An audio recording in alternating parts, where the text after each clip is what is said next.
Thank you, General. I have two questions. I mean, previously when Ukrainians were able to push Russians away from Kyiv, the Pentagon was very keen on sharing information and perspective from this building on how successful the defense of Kyiv was. Now you always refer us to the Ukrainians. However, the U.S., American taxpayers putting big money to help Ukrainians in this fight. What is your assessment of the counteroffensive so far? Have you seen any breakthrough, and is it succeeding in achieving its goals? That's the first question. The second question is on Niger. Is there any contingency planning in the Pentagon for maybe future decision to pull out troops?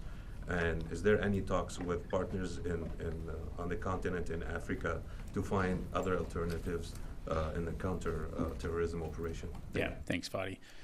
So a couple things there. So first of all, when it comes to Ukraine, and I mean this with all due respect, I'm a U.S. Department of Defense spokesperson, so I'm not going to provide an operational update from this podium on Ukrainian combat operations, other than to say, again, we are committed to supporting them in their fight. We've said from the very beginning that this is going to be a very tough and difficult operation and a difficult fight for them. And I know you've heard me say this before, but Secretary Austin has highlighted the fact that this is a marathon and it's not a sprint. So there should be no illusions about that fact. I will also say that this is a Ukrainian operation. They are leading it. Our focus is on supporting them in terms of what they need to be successful, because the implications if Ukraine is not successful transcend just Ukraine. It has implications for Europe and the world when it comes to Russia's unprovoked invasion.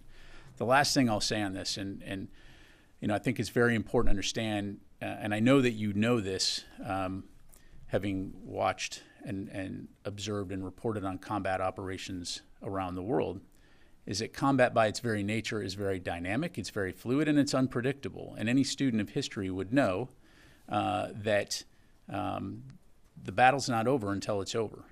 And so our focus is going to continue to be, as I've said, on helping them have the training and the equipment and the resources they need to be able to be victorious on the battlefield, to defend their country and take back sovereign territory. So I'm not going to get into providing scores in the middle of their fight. Again, that would be inappropriate. What we're going to do is we're going to keep supporting them for as long as it takes.